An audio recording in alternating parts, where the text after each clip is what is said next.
Bueno, antes que nada quisiera comenzar diciendo que lo que a continuación voy a comentar podría inclusive parecer básico o obvio para aquellas personas que están un poco más versadas en el campo de la pedagogía, y sin embargo este proceso que a continuación voy a comentar pues en realidad ha resultado para mí en una experiencia de autoevaluación y de autorreflexión pues muy compleja, bastante compleja e inclusive a veces hasta difícil.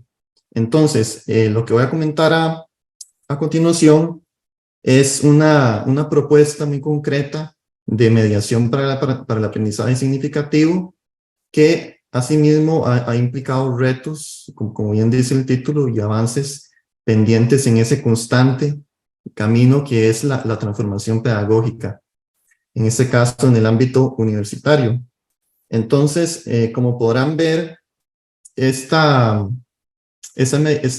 proceso de mediación para el aprendizaje significativo conlleva constantemente estar poniendo en diálogo la teoría y la praxis, ¿verdad? Inclusive podría decirse que no se puede lograr una praxis conveniente, correcta, si no procuramos sentar una base teórica lo suficientemente sólida que implica, pues, explicitar un punto de vista pedagógico coherente y pertinente. En este sentido, quisiera comenzar diciendo que el conocimiento teórico tendrá que ser puesto a prueba en la vida real, ¿verdad? Con una cuota alta de empirismo y bajo el riesgo de que nuestra planificación riña con la diversidad de estudiantes que nos topemos en nuestras aulas. Esa propuesta de mediación para el aprendizaje significativo fue diseñada para un curso optativo que se llama El Museo como Recurso Pedagógico, que en principio es un curso diseñado para el bachillerato en la enseñanza de los estudios sociales y la educación cívica. Perdón, es que creo que alguien tiene el audio encendido. Escucho una interferencia. Sí, gracias. Como les decía, este es un curso optativo diseñado para la carrera del bachillerato en historia. Sin embargo, matriculan estudiantes de sociología, de bibliotecología, de arte y comunicación visual, etc. Entonces, el por qué yo me preocupé por pensar de una manera comprometida en transformar mi mediación para el aprendizaje significativo. Bueno, por varias razones, como las siguientes. En primera instancia, porque desde mi punto de vista es el trabajo de aula, ¿verdad? En el aula in situ, donde se concreta en buena medida, obviamente no todo, pero sí en buena medida, ese proceso de enseñanza-aprendizaje. Entonces es un espacio de oportunidad que tenemos que aprovechar. Y también porque tenemos que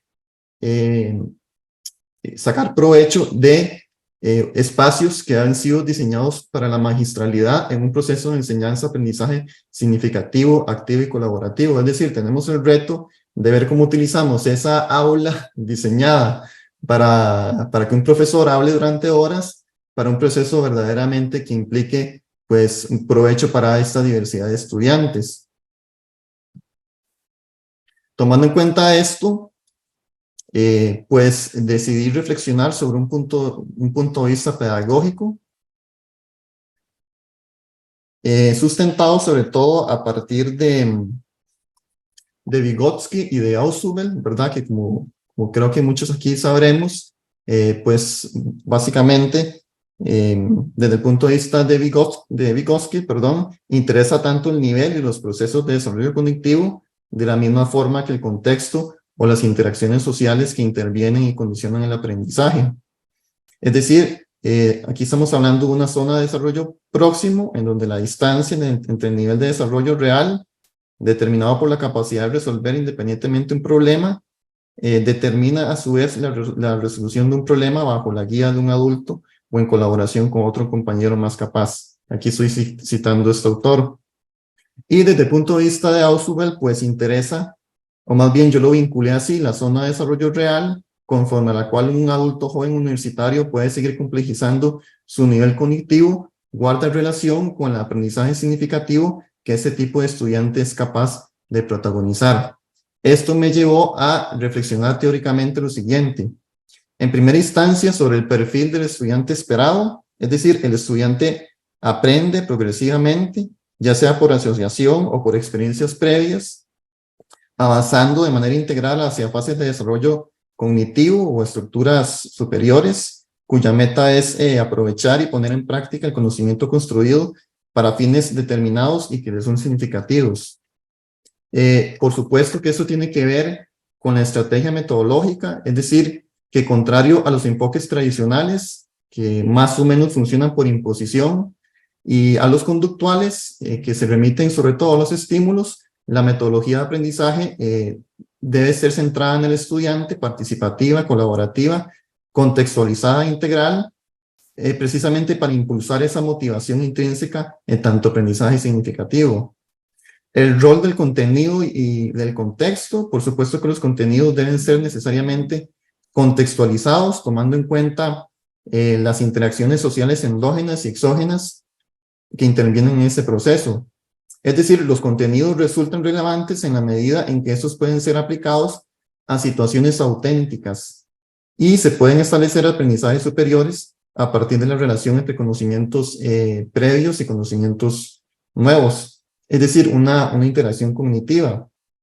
Y finalmente, desde el punto de vista, referente al punto de vista pedagógico, es importante tomar en cuenta los ritmos o los niveles del proceso formativo de los estudiantes.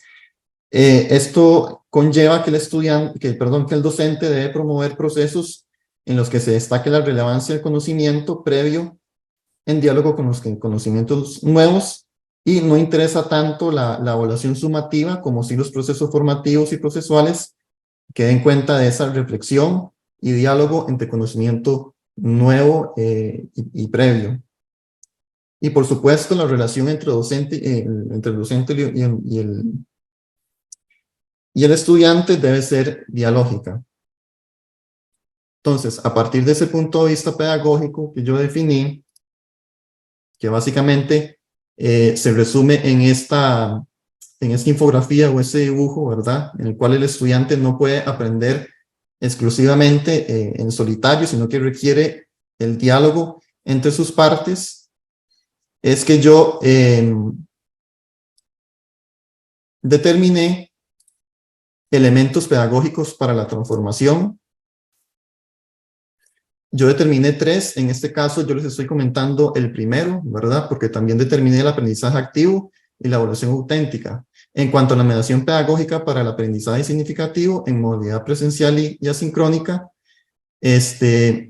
determiné que la planificación de cada lección y sus respectivas actividades y ejercicios de evaluación, según su modalidad, debe ser coherente con ese punto de vista pedagógico que les acabo de comentar. Y para ello deben tomarse en cuenta los conocimientos previos que, en diálogo con los conocimientos o con los contenidos en cuestión, van a dar lugar a conocimientos nuevos y relevantes acorde a los intereses, posicionamientos y contexto de esos estudiantes diversos que matricularon este curso optativo. Entonces, el punto de vista pedagógico y la determinación de los elementos pedagógicos para la transformación me llevaron al diseño de un plan de acción, ¿verdad? ¿Cómo voy a hacer esto? Y metodológicamente o técnicamente se resume en este cuadro, ¿verdad? Disculpen si se ve un poco cargado, pero esto fue lo que yo tuve que hacer para diseñar una sola clase, ¿verdad? Para poder aprovecharla al máximo. Entonces, en esa planificación yo, pues, me concentré en las acciones a realizar, cómo se implementarán, el cuándo, o cuáles son los recursos, por cuánto tiempo, y cuáles son los recursos esperados. Entonces, quizá podríamos concentrarnos en cómo se implementarán. Vean que prácticamente esa clase consistió en una actividad de entrada, en los cuales los estudiantes tenían que responder a esas preguntas, y un estudio de caso que consistió en responder a la pregunta: ¿los museos están por doquier? Eso en la práctica, ¿cómo se ve? ¿Cómo fue la implementación? Pues ya estamos pasando de la teoría a la praxis. ¿Cómo fue la implementación? Primero que nada, la fase previa se sustentó en la aplicación de una actividad formativa y complementaria de aula invertida. Es decir, a mí me interesaba conocer los aprendizajes previos, conocimientos previos de los estudiantes. Luego de eso, de la fase sincrónica, el proceso de implementación se dividió en tres etapas interrelacionadas, que consistió en una rutina didáctica de una clase, yo le llamé así, híbrida, entre charla magistral y gamificación de falso y verdadero. Después, una actividad de entrada fundamental, perdón, esa actividad de entrada fue fundamental para la posterior fase de rutina de evaluación auténtica. Y el rol asumido por cada integrante a la hora de plantear las soluciones a esas interrogantes fue protagónico y creativo. Eso yo también lo logré más o menos comprobar. Y conforme los grupos trabajaban en su propuesta, se llevaron a cabo al menos 2 visitas a cada uno para brindar realimentación u otras recomendaciones para la mejora de los resultados. Esto en la práctica implicó lo siguiente. Voy a mostrarles el Genially que elaboré para ese entonces. Eso yo igualmente lo embebí en el aula virtual. Esa es la planificación de esa fecha, ¿verdad? Sesión 2, contenido 1. Como podrán ver, aquí están detallados claramente los contenidos, el objetivo para el aprendizaje de ese contenido, las actividades. En este caso, esta es la actividad de aula invertida que ellos tuvieron que realizar de manera sincrónica previamente en la sesión presencial. Tenían que resolver estas preguntas, reflexionar, ¿verdad? ¿Cómo definiría el concepto de museo? Considera la elaboración de artesanal de pastillas como un patrimonio intangible, que es lo que trata este documental, ¿verdad? Un documental sobre un boticario. Y después tenían que compartir sus respuestas en el siguiente Padlet.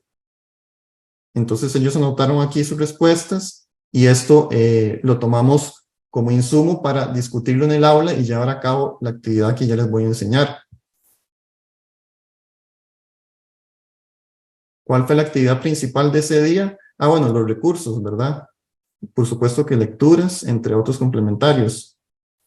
Aquí está el falso y verdadero. Antes de llevar a cabo la actividad se llevó a cabo una dinámica de falso y verdadero para valorar la comprensión de los contenidos. Fabián, nos quedan ya 2 minutos. Ok.